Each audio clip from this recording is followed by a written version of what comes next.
Team, welcome back. This is week 1 of the Process Throwdown update show. We are recapping on our first week of competition.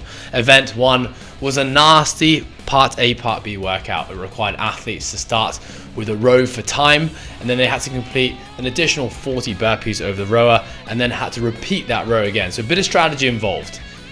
Send it on the first row, and potentially sacrifice performance on Part B, or, as we see on the leaderboard now, do as well as we possibly can in both parts of the workout. In this update show, we're going to start by recapping the leaderboards, having a look at our male and female leaders, the top 5 in each of the divisions, and then we're going to catch up with 2 of our athletes who actually put in the best scores for this week.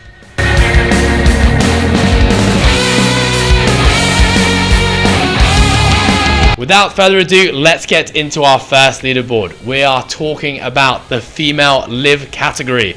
Our top 5 as it stands are currently in first place Coastal Fitness's very own Kiara Jim, followed by Melissa Leong out of Indonesia, Maddie Booth, Rainbow Sun and Sophie Feller all tied for 3rd place at the moment.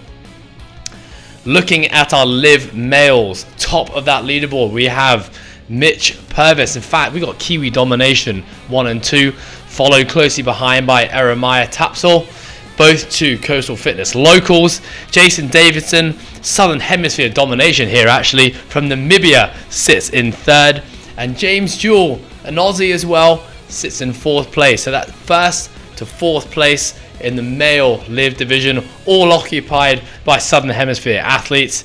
Alex Swan, tied with Richard Cohen, sit in 5th place. We move on now to the female perform leaderboard. It's a tight one. In 1st place, we have Scotland's Janie Grant with a massive performance, turning in a 3:09 for her first 800 meters and a whopping 9:19 for Part B in that workout, which was an epic score when you compare it to all the divisions of the females and males. Storm Bell from South Africa sits in 2nd place. Megan Tetro from the Garage in Connecticut, America, sits in 3rd place.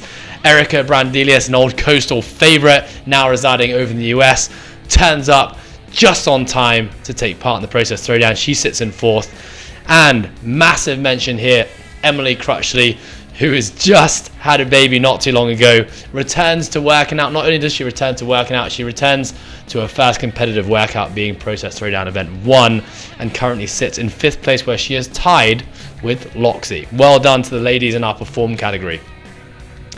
Moving on to our perform males. The top time across all male divisions was had by Jonty Wood, a New Zealander who is also living here in Hong Kong. The Kiwis really putting a strong performance in on week 1. In 2nd place on the male perform leaderboard, Tiago Eduardo, a great guy living over in Indonesia, part of our Benkel affiliate program.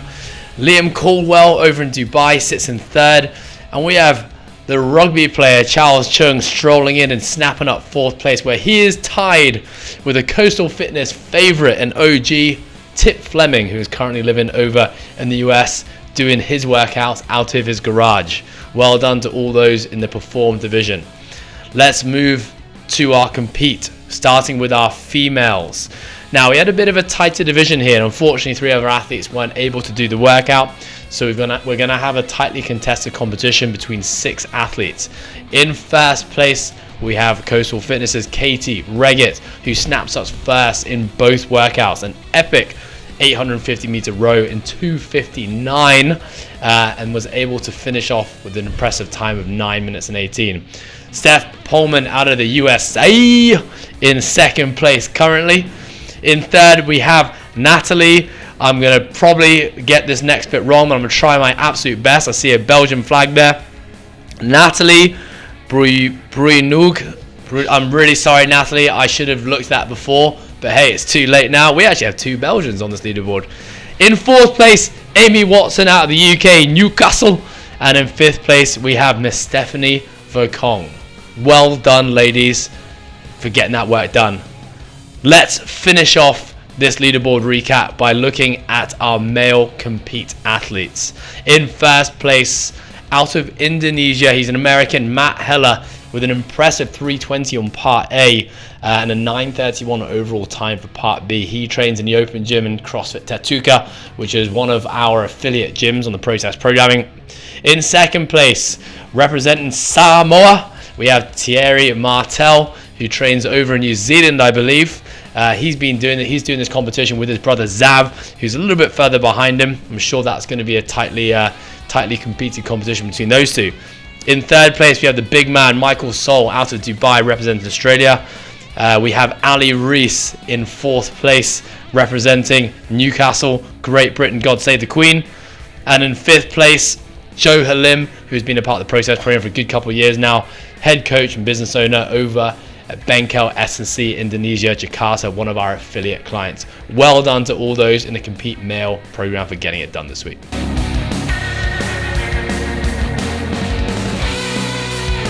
So next, we want to include in this update show a bit of an interview with some of our athletes around the world. This week, we selected 2 athletes. We start with Jonty Wood, who had the fastest Part B time across all the male divisions. Remembering all our males did 1,000 meters on the rower, 40 burpees over the rower, then 1,000 meters again. Mr. Jonty Wood, who is a teacher here in Hong Kong, also plays high-level rugby. He's a strong athlete. Jonty finished Part B in 9 minutes and 27, and I was able to quickly catch up with him today while he had a bit of a school break. All right, team, I'm here with Jonty Wood, winner of Part B, Event 1 at the Process Throwdown. Jonty, how are we doing today? Yeah, I'm awesome. Thank you, Ed. Cheers for having me on today, and looking forward to having a chat with you. Jonty, did it surprise you to find out that you had the fastest time for Part B over all 3 divisions in the male category? Yeah, look, mate, I'm pretty blown away with that, to be honest. I know there's some really exceptional athletes down at Coastal and a lot of people online as well. So, yeah, to find out that I was the fastest was, I gave it my all, and I wasn't quite sure that it would be enough. But yeah, it's pretty pleasing to hear that the hard work that I've been putting has paid off. Awesome. Jonty, give us a quick rundown. Where do you train? How long have you been doing CrossFit for? How long have you been following the Process Programming? So I've played rugby most of my life, and I just sort of wanted to change it up a little bit. So I've heard about Coastal. Actually, before I even moved to Hong Kong, I'd heard about Coastal just on social media, and came down to Coastal in, I think it was January. Rugby season's done, and I've been getting stuck in down at Coastal Performance Centre pretty much every day since then. So that was my introduction to CrossFit. So I've learned a lot since I've come to you guys. So credit to you and all your coaches. I've really enjoyed being down there, and it's a great place to train, a lot of awesome people, and good place to learn it.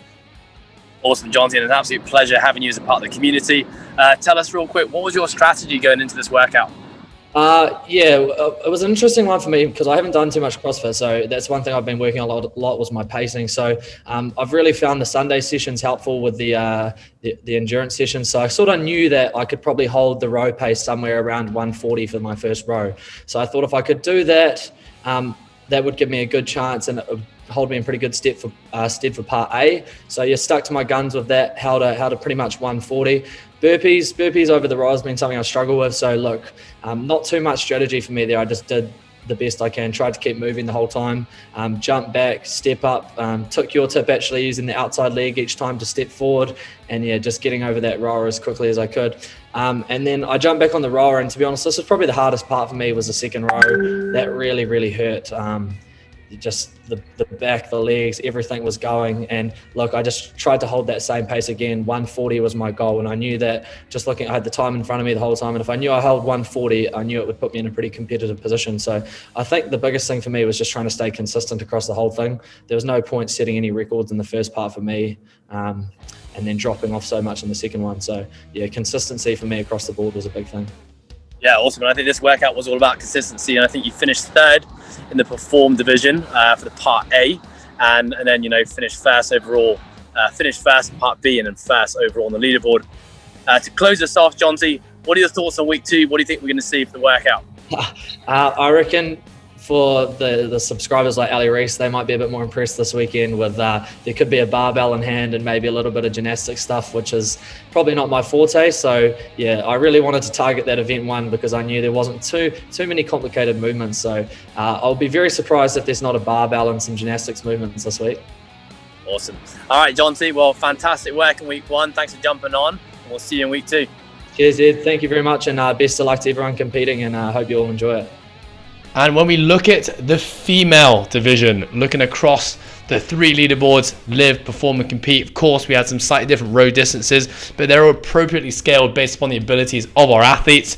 The fastest, most impressive time was from our very own Kiara Jim, aka the champ, who turned in an 8:40 for part B. Round of applause. Kiara, please step forward from behind that camera. If you didn't know, everyone, Kiara is a person who's creating the magic behind the lens. She has been with us here at Coastal for how long now, Kiara? 3 months. 3 months. She's shy. She didn't really want to be on here. She's actually our intern, but she's kind of a part of us full time now. So Kiara, I want to ask you a few questions. Sure. Firstly, what was your strategy going into this workout? Just die, but don't die. Nice. So, obviously you had to go hard on the first piece. Did you have a pace in mind going into that first row? Well, I've done a 500 meter time trial before, like 2 years ago. And I did a mini indoor rowing competition at Loughborough, where it was like a minute and a half row as fast as you can in like a relay in teams of 4. And so I was trying to channel that energy and just grind. I think, I was aiming for sub 2 minutes, and I managed to sustain 1 minute 55. I mean, I think some background information, you have been an endurance athlete for about a large part of your life. I think triathlon was your sport, a swimmer. Didn't know you'd done all these row competitions as well, so this is all making sense now. I did watch you do the workout. Have to say, it was a very impressive, strong first row, but your face went a little bit white, your lips a bit purple when you were going through those burpees in a row. I wasn't sure if I actually needed to be worried as to whether or not you were going to finish the workout in general, but you actually ended up putting a pretty fast time to. So how did that second row feel relative to the first? Horrendous. Yeah. I think I went too fast in the burpees initially. If I paced that a bit better, I think I could have possibly dropped my second row time a bit more, but I'm happy with the outcome. I mean, never a bad thing being the champ after week 1. Okay, I have to ask you, you did this workout at Coastal Fitness in a big group. I think you had 12 athletes all going at this workout at the same time. How much of kind of being in that group environment helped you in this performance? Oh, 100%. Like, it helps a lot. I could not imagine doing it alone. Plus, Tammy was doing it with me as well. So that was a good motivational aspect. Especially when you're ahead of her. Well, let's just hope Tammy puts some training in before week 2 so she can actually be ahead of you for a change. All right, so last one, Kiara. What are your thoughts on what we're going to see for event 2?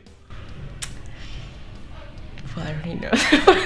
I mean, that was a terrible question because Kiara bloody shot the videos for event 2. So as I asked the question, I thought, well, come on, Kiara, act a little bit here. Anyway, Kiara, thank you very much for your time. Thank you. Appreciate it. Well done on week 1. And that's what we're about here, guys. It's raw, uncut footage, all about honesty, openness, and transparency. Yeah, we don't get it right all the time, but hey, we continue. Okay, what I want to do to finish this video is this week is sponsored by our good friends Bear Bells. And Bear Bells had decided to give us a free box of caramel cashew, only one of the greatest flavors. And all we had to do is pick the spirit of the week. Now, the spirit of the week is someone who's been a part of our program for a long time. They're committed, they're dedicated, but also, of course, it's about the performance on the day. So we have chosen, and it was a unanimous decision amongst the coaching team here at the Process Programming, that Mr. Andy Neller, for an outstanding performance on event 1, both part A and part B, is our worthy winner of the Spirit of the Week, sponsored by Bear Bell. So Andy, make sure you come up to the office and grab yourself your box. Well done. To conclude, thanks for tuning in, guys. Keep your eyes peeled for event 2, and we'll see you back here in the update show.